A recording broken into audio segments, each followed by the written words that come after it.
ஒளிமயமான உங்கள் உள்ளங்களுக்கு அறிவியல் துளிகளின் வணக்கம். இது என்னுடைய YouTube channel drops of science.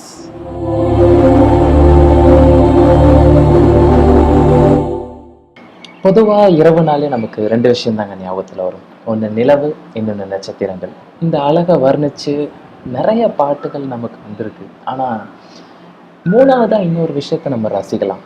அந்த ஒரு விஷயம் என்னன்னு கேட்டிங்கன்னா, அந்த ஒரு விஷயத்தை பற்றி ஒரு பாடலில் தான் எனக்கு தெரிஞ்சு வந்திருக்கு. அந்த பாடல் என்னன்னு கேட்டிங்கன்னா, கொலவெறிங்கிற பாட்டு. கொலவெறி பாட்டில் பார்த்தீங்கன்னா ஒரு லைன் வரும்.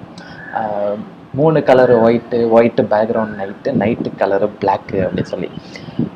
அந்த ஒரு வரி வந்து நிச்சயமாக வந்து ரசிக்கக்கூடிய ஒரு வரி. என்ன ரீசன் அப்படின்னு கேட்டிங்கன்னா, நைட்டு கலர் வந்து பிளாக் அப்படின்னு மென்ஷன் பண்ணியிருப்பாங்க. ஆனால் உண்மையாலுமே வந்து நைட்டோட கலர் தான் பிளாக்கா அப்படிங்கிற ஒரு கேள்வி நமக்கு ஆப்வியஸ் வரும். அப்படி ஒரு கேள்வி வந்துச்சுன்னா ஏன் நைட் கலர் வந்து பிளாக்காக இருக்கணும் அப்படிங்கிற ஒரு கேள்வியை நமக்கு தோணும். உதாரணத்துக்கு நிலவுலேருந்து நீங்கள் பூமியை நோக்கி ஒரு புகைப்படம் எடுக்கிறீங்க அப்படின்னா, அந்த புகைப்படம் எடுக்கும்போது சூரியன் உங்கள் பக்கத்தில் இருந்தாலும் சரி, உங்களை சுற்றி இருக்கிற எல்லாமே வந்து கருப்பாக தான் தெரியும். அப்போ நமக்கு வந்து காலை நேரங்களில் பார்த்தீங்கன்னா அட்மாஸ்பியர் அந்த காற்று மண்டலம் இருக்கிறதுனால அந்த மாதிரி ஒரு கலர் வந்து தெரியாது. நமக்கு வந்து அந்த சூரியனோட ஒளி வந்து நம்ம மேலே அந்த காற்று மண்டலத்தில் பட்டு சிதறதுனால நமக்கு காலை நேரங்களில் ப்ளூவாவோ ரெட்டாவோ தெரியறதுக்கு வாய்ப்புகள் இருக்குது. ஆனால் நிலவில் காலை நேரம் கூட கருப்பாக தான் இருக்கும். அதற்கான காரணத்தை பார்க்குறதுக்கு முன்னாடி இரவு ஆக்சுவலாக என்ன கலராக இருக்கணும்னு கேட்டிங்கன்னா, இரவும் வந்து காலை நேரத்தில் எந்த அளவுக்கு பிரைட்டாக இருக்கோ அதே அளவுக்கு நைட் டைமும் பிரைட்டாக இருந்திருக்கும். அதுக்கு காரணம் என்ன பார்த்தீங்கன்னா, நம்ம பிரபஞ்சத்தில் கோடிக்கணக்கான நட்சத்திர திரள்கள் இருக்குது. அந்த நட்சத்திர திரள்கள் ஒவ்வொன்றத்துலேருந்து வரக்கூடிய வெளிச்சம் நம்மளை நோக்கி இரவு நேரத்தில் வந்து சேர்ந்துச்சுன்னா, காலை நேரத்தில் எந்த அளவுக்கு நமக்கு சூரியனோட வெளிச்சம் இருக்கோ அதே அளவுக்கு தான் இரவு நேரத்துலையும் வானத்தோட கலரை பார்த்தீங்கன்னா ஃபுல் அண்ட் ஃபுல் ஒரே மாதிரி ஒன்று எல்லோவிஷாக தெரியும், இல்லை ஃபுல் பிரைட்டாக இருக்கும். ஆனாலும் நமக்கு வந்து அங்கங்கே கருப்பு கலரில் தெரியறதுக்கு காரணம் என்ன பார்த்தீங்கன்னா, நம்ம யூனிவர்ஸ் அப்படியே இருக்கிறது கிடையாது. நம்ம பிரபஞ்சம் வந்து மாறாமலே இருக்கிறது கிடையாது. நம்ம பிரபஞ்சம் வந்து விரிவடைஞ்சிக்கிட்டே இருக்கிற ஒன்று. பிக் பேங் நடந்ததுலேருந்து சரி இன்னைய வரைக்கும் நம்ம யூனிவர்ஸ் வந்து எக்ஸ்பேண்ட் ஆகிட்டே இருக்குது. இந்த எக்ஸ்பேன்ஷன் நடக்கும்போது ஒரு முக்கியமான ஒரு விளைவு நடக்கும். அதை பேஸ் பண்ணி தான் நம்ம வந்து ஆக்சுவலாக எக்ஸ்பேன்ஷன் நடக்குது அப்படிங்கிறதே தெரிஞ்சுக்கிட்டோம். அது என்னன்னு பார்த்தீங்கன்னா டாப்ளர் விளைவு.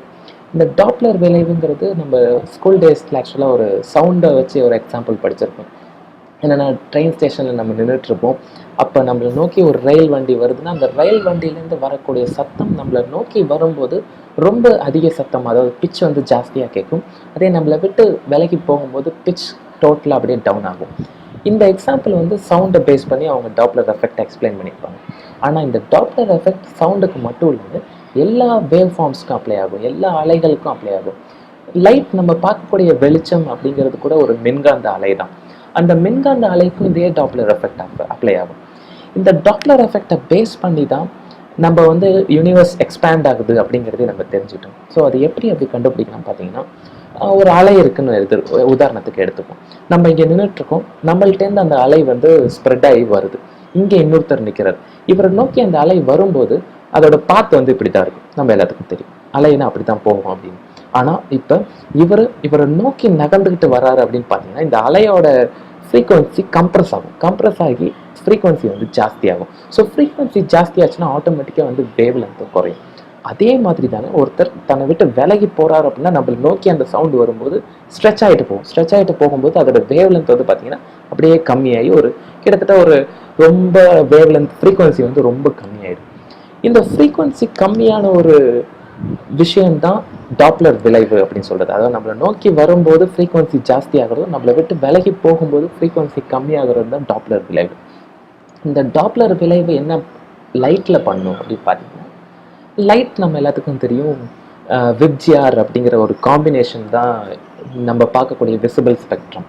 இந்த விப்ஜிஆரில் ப்ளூலேருந்து ஸ்டார்ட் பண்ணி ரெட் ஸ்பெக்ட்ரம் வரைக்கும் இருக்கும், வயலட் டு ரெட். ஸோ வயலட்டுங்கிறதுக்கு அதோட வேவ் லென்த் பார்த்தீங்கன்னா ரொம்ப ரொம்ப கம்மி. அதே சமயத்தில் ரெட்டுக்கு வேவ் லென்த் வந்து ரொம்ப ரொம்ப ஜாஸ்தி. அதோட அலை நீளம் வந்து ப்ளூக்கு வந்து ரொம்ப ரொம்ப கம்மி. அதே ரெட் சைடுக்கு வந்து ரொம்ப ரொம்ப ஜாஸ்தி. எல்லாமே நேனோமீட்டர்ஸில் தான் இருந்தாலும் அதோட கம்பேரிட்டிவாக பார்த்தீங்கன்னா ப்ளூவை விட ரெட்டுக்கு வந்து அலை நீளம் வந்து ஜாஸ்தி.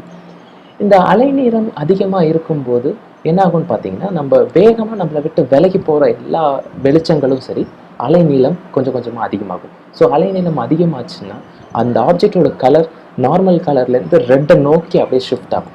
ஸோ நார்மல் கலர்லேருந்து ரெட்டுக்கு மாறும். ஸோ அப்படி மாறுச்சுன்னா நம்ம பார்க்கக்கூடிய ஏதோ ஒரு நட்சத்திரம் அந்த மாதிரி திடீர்னு ரெட் கலருக்கு ஷிஃப்ட் ஆகுது அப்படின்னா அது நம்மளை விட்டு விலகி போகுது அப்படின்னு அர்த்தம். அதே ஒரு நட்சத்திரம் நம்ம நோக்கி வரும்போது என்னன்னு பார்த்தீங்கன்னா, அது அந்த அலையை கம்ப்ரஸ் பண்ணிக்கிட்டு வரும். ஸோ நம்ம நோக்கி கம்ப்ரஸ் பண்ணிட்டு வரும்போது ப்ளூ எண்டுக்கு ஷிஃப்ட் ஆகும்.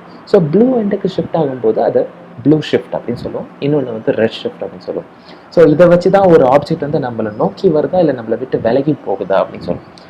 இப்போ இது எப்படி இரவு நேரம் கருப்பாக இருக்கிறதுக்கு காரணம் அப்படின்னு பார்த்தீங்கன்னா, நல்லா யோசிச்சு பாருங்க. நம்மளை விட்டு வேகமாக ஒரு விஷயம் விலகி போயிட்டே இருக்கும்போது அதோட வேவ் லென்த் வந்து கொஞ்சம் கொஞ்சமாக ஜாஸ்தி ஆகிட்டே போகும். ஓகே, ரெட் வரைக்கும் நம்ம வந்து ரீச் ஆகிட்டோம். இன்னும் நம்மளை விட்டு விலகி போயிட்டே இருக்கு வேகமாக அப்படின்னா என்ன ஆகும்? ரெட்டை தாண்டி ஒரு ஸ்பெக்ட்ரம் இருக்குது. அந்த ஸ்பெக்ட்ரம் இன்ஃப்ராரெட் அப்படின்னு நம்ம சொல்லக்கூடிய அந்த ஒரு ஸ்பெக்ட்ரம் பார்த்தீங்கன்னா நம்ம நார்மல் கண்ணுக்கு தெரியாது, பட் இன்ஃப்ராரெட் கேமராஸ்க்கெலாம் தெரியும். ஸோ நைட் ஸ்கையை ஒரு இன்ஃப்ராரெட் தொலைநோக்கு கருவியை வச்சு நீங்கள் பார்த்தீங்க அப்படின்னா இரவோட கலர் வந்து பார்த்தீங்கன்னா கருப்பாக இருக்காது. அது பியூர் அண்ட் பியூர் வந்து பிரைட்டான ஒரு ஸ்கையாக தான் உங்களுக்கு தெரியும். அதனால தான் நம்ம கண்ணுக்கு தான் ஆக்சுவலாக அது கருப்பாக தெரியுது. ஆனால் உண்மையாலுமே இரவோட நிறம்னு பார்த்தீங்கன்னா காலையில் எந்த அளவுக்கு வெளிச்சமாக இருக்கோ அதே அளவுக்கு தான் நைட் ஸ்கையும் வெளிச்சமாக இருக்கும். ஆனால் நீங்கள் பார்க்க வேண்டியது உங்கள் கண்ணை வச்சு இல்லை, ஒரு இன்ஃப்ராரெட் தொலைநோக்கு கருவியை வச்சு தான் உங்களால் பார்க்கணும். அப்படி பார்க்கும்போது எந்த திசையில் நீங்கள் பார்த்தீங்கனாலும் சரி முழுக்க முழுக்க உங்களுக்கு வந்து பிரைட்டாக தெரியும். ஆனால் அதுலேயும் சில கேப்புகள் இருக்கும். அதுக்கு காரணம் என்னன்னு பார்த்தீங்கன்னா இன்ஃப்ராரெட்டுக்கும் குறைஞ்சி லைட் ஸ்பெக்ட்ரம்ஸ்லாம் போகிறதுக்கு வாய்ப்பு இருக்குது. ஸோ இரவு நேரத்தை ரசிக்கிறதுக்கு இதுவும் ஒரு காரணம் தான். பல காரணங்களுக்கு மத்தியில் இந்த ஒரு காரணமும் சேரும்னு நான் நினைக்கிறேன். இந்த வீடியோ உங்களுக்கு பிடிச்சிருந்துச்சுன்னா கீழே லைக் பட்டன் இருக்கும், லைக் பண்ணுங்கள். இது போல் வீடியோஸ் தொடர்ந்து பார்க்கணுன்னா என் சேனலுக்கு சப்ஸ்கிரைப் பண்ணுங்கள். தேங்க்யூ.